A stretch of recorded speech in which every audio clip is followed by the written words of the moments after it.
Alright, so I've been pretty excited to watch this one.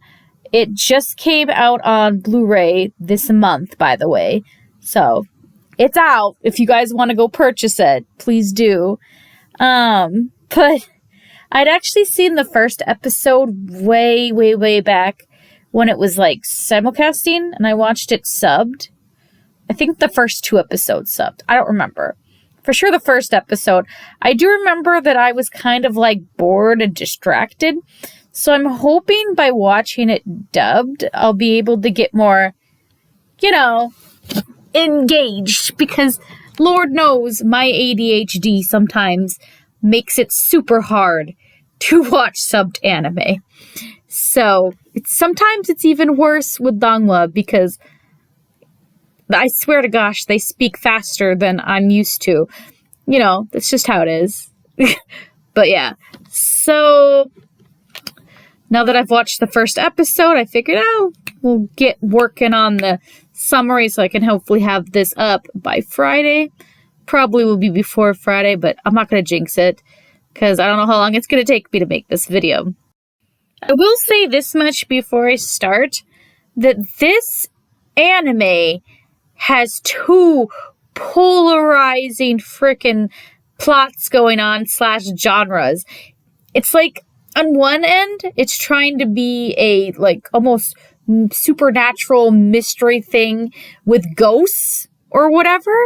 But on the other side, it's like, hey, we all want to sing songs and do Vocaloid and be cutesy and all that. And it's like conflicting and it's giving me whiplash. So, wow. The anime starts with the main character, Saku's sister, narrating and talking about these white shadows, these ghosts. And I'm just like, I thought I was watching a singing anime with Vocaloid. What is this? Because again, I had watched the first episode subbed before, but my attention span was just not there, and I don't remember anything, I don't think. But okay. I guess ghosts, shadow people, and a magic wall are somehow making it so, like, we have guardians and they're granting wishes, but not really. Nobody in this anime, except for, like, a couple people, like maybe 4 people, seem to acknowledge the existence of these shadows, or even be able to see them. So, it's like, I'm confused. First character that we meet is Hinata, who looks kind of like Hinata from freaking volleyball anime, Haikyuu.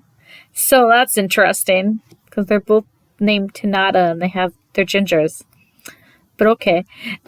He clearly is like the old friend from middle school. I mean, they stayed as much. So I'm curious to see if there's going to be like any bro moments between him and Saku.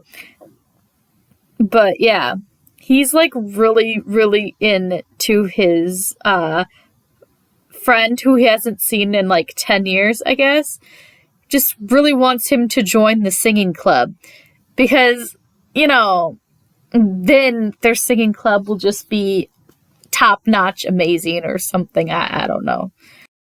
After a toast gig, we get to see this amazing meal, which really makes me hungry. There's just something about a well-animated food that just really puts me in the mood to eat. I don't know. But wow, look at those eggs. The bamboo on the side. I don't know about that. No, it's asparagus. It's asparagus. Why did I think that was bamboo? I don't know. Speaking of Saku, the main protagonist, I didn't really notice this too much when I watched the first episode subbed. Maybe it's because I wasn't really paying attention. I don't know. But watching it just now dubbed really made me feel like maybe Saku needs some Prozac. Maybe he needs a hug. I don't know, a good cup of cocoa, because everything that he says, everything that he does, there's no joy. Nothing sparks joy to this boy. Like, I get what's going on with his sister, and he's probably an orphan because we see no parents. Unless they show up later and I'm not aware, but I think he's living by himself. Like, I get this, but something has to spark joy in this boy's life. I don't know. Does he need a pet? Maybe a cat or a dog? There's cats everywhere in this anime. Just pick up a cat off the street, hug it. I don't know. Because, dang boy, you are depressing. I don't know if it's just how, Brandon McKinnis, the voice actor, just portrayed it. But I don't think it is, because if you look at his face, it's just blank. So he's probably doing it right. I don't know. Oh boy. Speaking of cats, like the moment he opens the door, there's already a crowd of cats just chilling out there. Who is responsible for the cat population being so bad? Neuter and spay your pets, man. Neuter and spay. Anyways, Hinata is just right out there like, yo. And Saku's like, what are you doing here? I don't know if he considers him a friend right now. Like, he's just like, he looks so bothered by him being there. As he gets to the school, there's like different people that they focus on. So clearly they're going to end up being important later on. And you can almost tell who's going to be important because they don't look plain. Anyways, so Saku introduces himself and doesn't really offer much information. No, like, hey, I like, singing and my blood type is B negative or whatever. I don't know. So he goes and he sits down next to another dude who's clearly going to be important because he just keeps reappearing throughout the whole first episode. We end up cutting to Hinata, who is eating in a very anime-like manner. Like, I wish I could eat like that. I don't need my hands. I just use my mouth. I think I could get so much stuff done if I were to do this, but whatever. Anyways, he is in the singing club, like I said, and he's got that cool type glasses dude, and then the pretty stupid blonde guy who's over there sleeping. They really want to do this song that's a Vocaloid song called Cloudy Days. So they're like planning to like get Saku to join their club because Hinata is convinced that his range and his voice will be perfect, but I don't think he's heard him sing in like 10 freaking years. So how could he know that his voice would fit that range? Do you know how much a little boy's voice and singing range changes in just through puberty? Do you know? Because I was in choir and I studied music for a while there, and yeah, in just 4 years, a lot of the boys in my class, their voices changed so rapidly. We went from guys who were sopranos and they had to move to be bass, like, that's how it is. Smart glasses guy and frickin' Rio, the blonde-haired guy, they clearly are always going to be bickering. There's some kind of like comedic duo going on there. I feel like people ship these two together. I don't know. I feel like they do. I don't personally know if I would, but I could see it. We get a shot of Saku eating a very small, lunch on the rooftop alone because of course he would. He's got no time for friends and stuff. He's got depression. Oh, I feel this guy's so bad. I used to have oh no. You know what? It's fine. It's fine. Anyways, and he's preoccupied with the frickin' wall. Like, that's all he thinks about is depression and the wall and the ghost people. He has nothing else. Other than that, it's just like galaxy brain, I'm sure, where there's just nothing going on upstairs. Speaking of galaxy brain, Kai, who he was supposed to sit next to and was supposed to show him around some more, he's looking for him, as he does throughout this whole episode. I wonder if that's just going to be like an ongoing gag, maybe forever. Every episode, he's just looking for Saku and he just can't find him. Anyways, he's in the archaeology club, archaeological? You know, what is wrong with me? I should redo this take, but honestly, I just find it too funny that I just messed that up. You guys don't understand how many times I have to redo takes. I'm not going to do it this time, so you can see why this takes some time for me. Anyways, so he's in the ancient archaeological club, and he kind of wants him to join. This is like the whole episode too, is everybody wants, Saku to join their club. He's in hot demand. He is hot commodity, man. But he clearly doesn't want to join a club. All he wants to do is ponder about white shadows, the wall, and maybe, thinking about getting Prozac for his depression. He has other problems, okay? He doesn't want to join a club. While he's looking for Saku, he spies a buddy of his, and he goes, Mikey, and Mikey all freaks out. Or no, his name is McKay. I don't know. They call him Mikey. It's a thing. He's clearly, way too comfortable with this poor redheaded guy. Just full-on glomping him like that and just squeezing him, refusing to let go. That's another ship. I'm just calling ships as I watch this. We'll see if they really are later. But yeah, there's some bromance here. We get this gray-haired guy, who's another main character. His name is Sosuke, I believe. Anyways, he's supposed to meet his friend up there on the roof to talk music and stuff. Because, of course, it's music. Only his friend dumped him, and he ends up seeing, Saku, and he's like, yeah, I know you from class. They end up sitting next to each other, and Sosuke ends up giving Saku some of his food that he was going to give to his other friend originally. Because he's like, dude, you need to eat more. Gotta eat that protein, carbohydrates, all that jazz. He ends up getting a message, though, because it turns out that he is the composer / writer, him and his buddy, for Cloudy Days, the song that, Hinata's group wants to sing for the frickin', what is it, talent group or whatever, talent show, I'm assuming, yeah. The episode then decides, we've heard enough about singing and stuff. Let's go back to that other, side plot. And we get a whiplash back to the other genre of, I guess, mystery, supernatural, blah, blah. And this guy who we saw on the bus earlier, apparently he's part of the archaeological club. Why is this word so hard for me today? I don't know. Anyways, and he's talking to the physics teacher secretly, they're trying to be hush-hush about it, asking about, do you have any more information on the wall? And he's like, we got a lead, maybe. We're going to check in on it. But, this has been difficult to investigate the wall. The teacher seems shysty. The whole situation seems shysty. Why do they have to be so private and mysterious about it?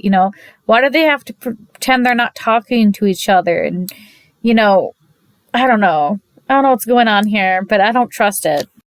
I have no idea who this guy is yet. I don't think he has a name, but he's giving me that one freaking archery anime vibes. He looks almost just like one of the characters in there, except this guy has longer hair.